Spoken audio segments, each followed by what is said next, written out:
నమస్కారం న్యాయమూర్తి గారు, నన్ను గుర్తుపట్టారా? ఒక ఆడపిల్ల మానం కాపాడటం కోసం ఒక మనిషిని కొడితే 15 రోజులు జైలు శిక్ష విధించారు. ఈ రోజు ఒక న్యాయమూర్తి ప్రాణం కాపాడటం కోసం కొందరిని నిర్దాక్షిణ్యంగా కొట్టి వాళ్ళ రక్తం కళ్ళ చూశాను. ఇప్పుడు ఎన్ని రోజులు జైలు శిక్ష విధిస్తారు, ఎన్ని వేలు జరిమానా కట్టమంటారు? సాయంత్రం మీ అన్నయ్య పెళ్లి, ఇంటికి రా.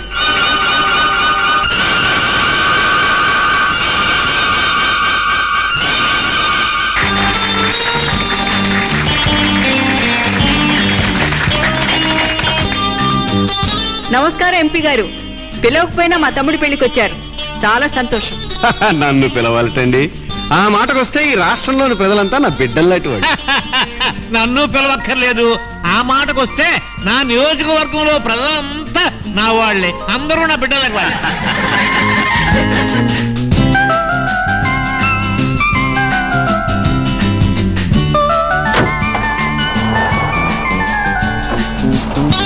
Driver, car Kalyani guest house పోని.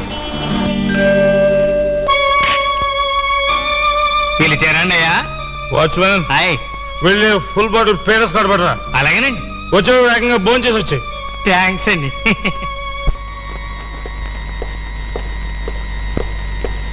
అదేంటి బాబు, నాతో చెప్తే నేనే తెచ్చేవాడి కదా, మీరు వెళ్ళారేంటి? ఏం పర్వాలేదయ్యా, కాస్త వాకింగ్ వెళ్ళినట్టు ఉంటుందని నేనే తెచ్చుకున్నాను.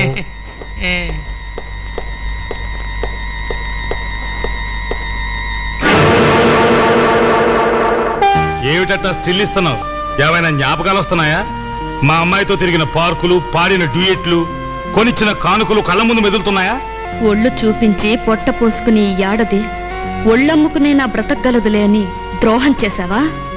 ఐఎమ్ సారీ సరోజా, మా అక్కయ్య మాటకి ఎదురు తిరగలేకపోయాను. కానీ నేను నీకెదురు తిరుగుతున్నాను. ఈ రోజు నుంచి నీ జీవితం నరకం చేస్తాను. అసలేం కమాన్ బేబీ, వీడితో మనకు మాటలేమిటి? కమాన్.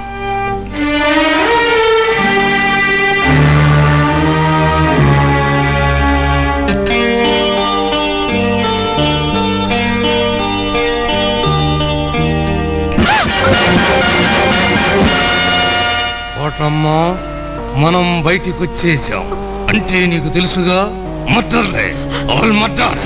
వద్దు, నన్ను చంపొద్దు. నిన్ను చంపటానికి రాలేదే, నీ మొగుణ్ణి సంపు అని అడగటానికి వచ్చా. ఇందు కింద క్లోరోఫామ్ ఎట్టా, యాపిల్స్ కోసం కత్తెట్టా. ఆ ముందోసన చూపించి ఆ కత్తితో కసాన పొడిచి, లేకపోతే నువ్వు మర్డర్ అయిపోతావు.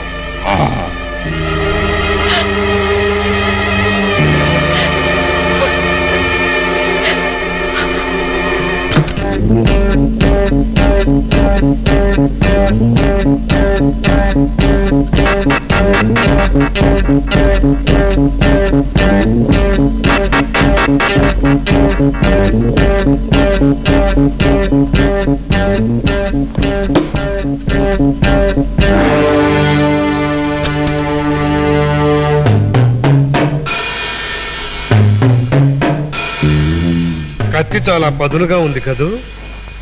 అవును. దీంతో యాపిల్స్ కోయచ్చా, లేకపోతే పీకెలు కూడా కోయచ్చా? ఏమిటండి మరీ విచిత్రంగా మాట్లాడుతున్నారు? ఎందుకో మనం రాకూడని చోటుకి వచ్చామనిపిస్తోంది. ఏదైనా జరగకూడదు జరిగితే? అలా మాట్లాడకండి, నాకెందుకో భయంగా ఉంది. ఆ కత్తిలా ఇచ్చేయండి. ఎందుకైనా మంచిది, వండని.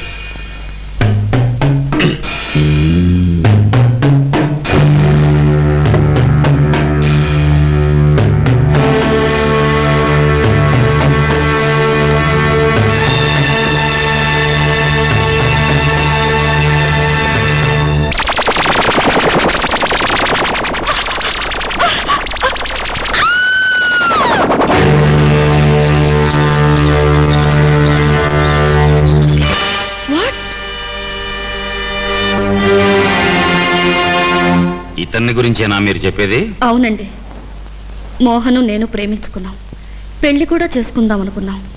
కానీ వాళ్ళక్క బలవంతం మూలంగా మోహన్ కోటమని పెళ్లి చేసుకున్నాడు. హనీమూన్కి వెళ్తూ నన్ను కూడా ఆ గెస్ట్ హౌస్కి రమ్మన్నాడు. నా ఎదురుగానే కోటమ్మని విడాకులిమ్మని బ్రతిమాలాడు. కోటమ్మ ఇవ్వనని మొండికేసింది. మాట పెరిగి కోపం పట్టలేక మోహన్ ఆమెను కత్తితో పొడిచి చంపేశాడు. ఇదంతా అబద్ధం. నేను ఈ హత్య చేయలేదు. సరోజ, ఎందుకు ఎందుకు లేని పనువని నా మీద కల్పించబోతున్నావు? నేను నీకేం ద్రోహం చేశాను? నేను నీకేం అన్యాయం చేశాను? ఇన్స్పెక్టర్ గారు, ఆ స్టేట్మెంట్ మీరు నమ్మకండి. ఇదంతా కల్పించి చెబుతుంది, ఇదంతా కావాలని చేస్తుంది. ప్రమాణపూర్తిగా చెబుతున్నాను. ఇన్స్పెక్టర్ గారు, నా మాట నమ్మండి. నాకు ఈ హత్యకు ఏ సంబంధం లేదు.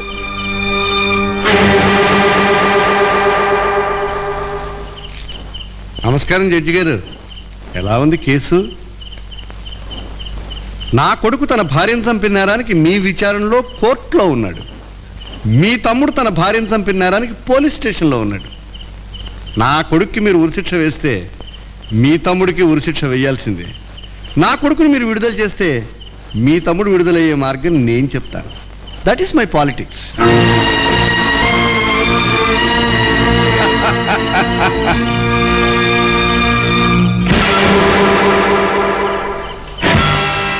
మిస్టర్ చంద్రశేఖరరావు, మా అన్నయ్యను కేసులో ఇరికించి అక్కయ్యను దిగ్బంధంలో పెట్టి పద్మవ్యూహం పన్నానని సంతోషపడుతున్నావు కదూ?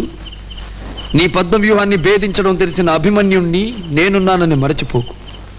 నీ వ్యూహాన్ని చిత్తు చేసి నీ చేత జైలు కూడు తినిపిస్తాను.